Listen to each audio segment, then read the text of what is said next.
Sometimes being young and trying things, you're so naive and you don't know any better. All you do is learn.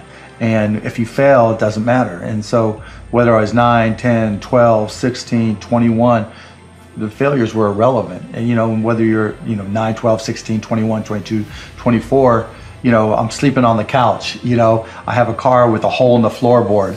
I'm living like a bum and like a student. And so what did I have to lose? And so I think that influenced me as much as anything. So it was, my dad was like, go for it. Why not? What have you got to lose? You have to sleep on a different couch. So I think that was motivation. Type of person you are, kind of points to the things you're good at. Are you 12? You're not going to know. Are you 16? You're not going to know. If you're 18, maybe if you have a special talent, right? You can throw a baseball 100 miles an hour. You can sing, and your voice is incredible. You're a concert pianist. You're a chess grandmaster. If you have a specific skill set or talent that just immediately propels you to the top, you want to follow that. Yeah. But I remember having a list. I still have it. When I graduated from college, I was getting ready to graduate, and all the different industries that I thought I might want to partake in. When you find something you're good at, go for it. I was never really into technology when I was a kid, but then as I got a job that used it, I found out I was good at it. And once I found out I was good at it, then it became a lot more fun. When you're good at something, it's almost always fun. And once it was fun, and I combined that with my business skills, then I saw, okay, I know how to make money at this stuff because I know how to sell. Now I know tech. That gives me something I love to do. And so, what I tell people, the key is find something you love to do and be great at it. You just have to try different things, and even if 99% of them fail, you only have to be right one time. You don't have to figure it all out in advance. You can be wrong. You can pick the wrong career. You can pick the wrong job. You can pick the wrong spouse. You can pick the wrong whatever. But you get it right one time, you're set. But if you don't try, and if you don't go out there and try all those different things, you'll never get that one time. And so it's not a question of, okay, how much different stuff do I do, or how many different things should you try? Try them all. Try them all until you find the one you like. And then it's like, it gets really easy, because even when shit's up, you're on a mission. You're loving what you do, and then it gets easy. And so that's just the approach I've always tried to instill in people who work for me and myself. I knew I was wired to be excited about business. How or why, I don't know, but and there's certain guys that have the genetics to jump out of the gym, right? There's certain guys, that when they golf, they have the muscle memory and the discipline. Dirk Nowitzki may not be the most talented guy in the NBA, but his discipline and his focus to do what's necessary to be successful, he's willing to do, and combine it with being 7 feet tall and being skilled, it makes him an amazing basketball player. So it's understanding what your skill set is, finding the right place to use those skills, and then going for it. Will that make you 250 grand? It depends if you pick the right industry. But whatever industry you pick, if you outwork everybody, if you try to be a little smarter than everybody, if you try to be a better salesperson than everybody, if you try to be better prepared than everybody, you've got your best chance. Because if you don't do it and somebody else does, I have the saying, work like someone's trying to take it all away from you. I actually work like someone's spending 24 hours, working 24 hours to take it all away from you. And that's kind of the way I look at it.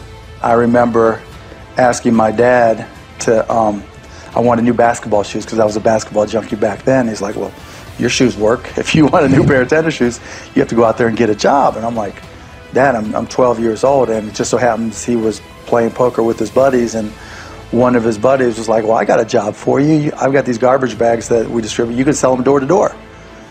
I'm like, okay.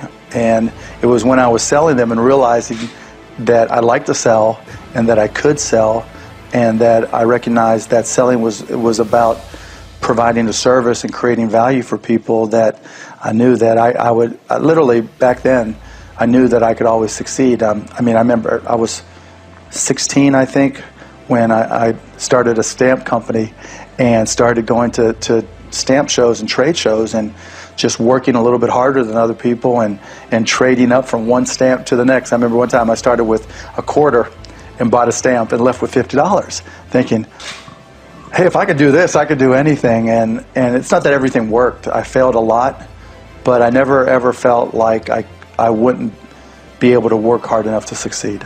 I also always say it's not about passion. Everybody's got passion for something, right? Don't follow your passions, follow your efforts. Because people say, you know, I was passionate to play baseball. I was passionate to play basketball. It doesn't mean all of a sudden I was going to be good enough. But I found myself being really curious about business, being really curious about technology. And that curiosity is really what drove me. And I think, particularly if you're young today, curiosity is great.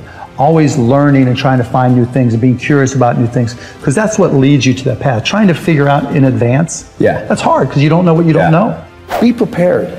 Understand, put yourselves in the shoes of the people or the businesses that you're working with. The message that I just got on Cyberdust is a perfect example. If he would have put himself in my shoes, it would be obvious that Cyberdust is important to me. I'm trying to push everybody to message using it. I volunteered, and Dave mentioned that, hey, I'm going to be answering questions long after this is over from you people, from everybody sending me messages. So Cyberdust is obviously important to me.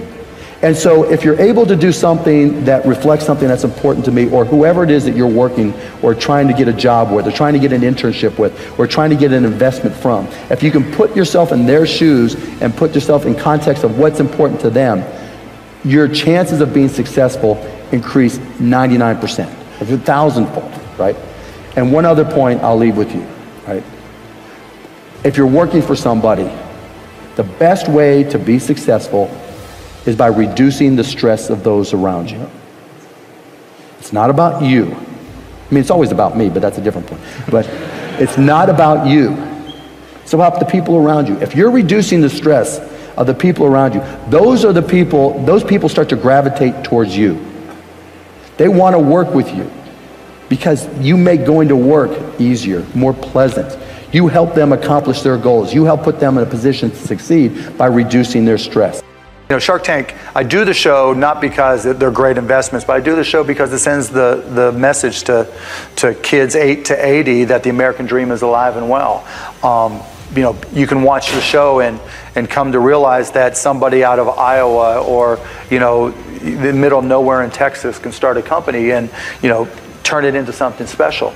And I think, you know, so many families watch the show together that it's just, you know, particularly in this day and age when so many people are saying what's wrong with this and what's wrong with that and what's wrong with America, it just really reinforces that, you know, somebody with an idea who's willing to, you know, go beyond just an idea to a company phase and really work, something special can happen. And you know, just reinforcing that is really important to me. What makes it work is like everybody's got ideas, right? And most people just think, oh, it's my idea and I don't have this, right? The people that get it done, they don't look at the obstacles, they look at the opportunities. You know, instead of coming up and saying, oh, I wish I had a connection, wish I had money, wish I had this. Like this dude with the surfboard, man. He went out and found a used surfboard and he started putting it all together and it was just his time. You know, and then he took it, built one, figured it out, built another one. And then it's the same thing with some of the other, pretty much all the other companies where, you know, rather than finding the excuses why they can't do it, they find the reasons to make it work and then they just bust their ass and good things happen.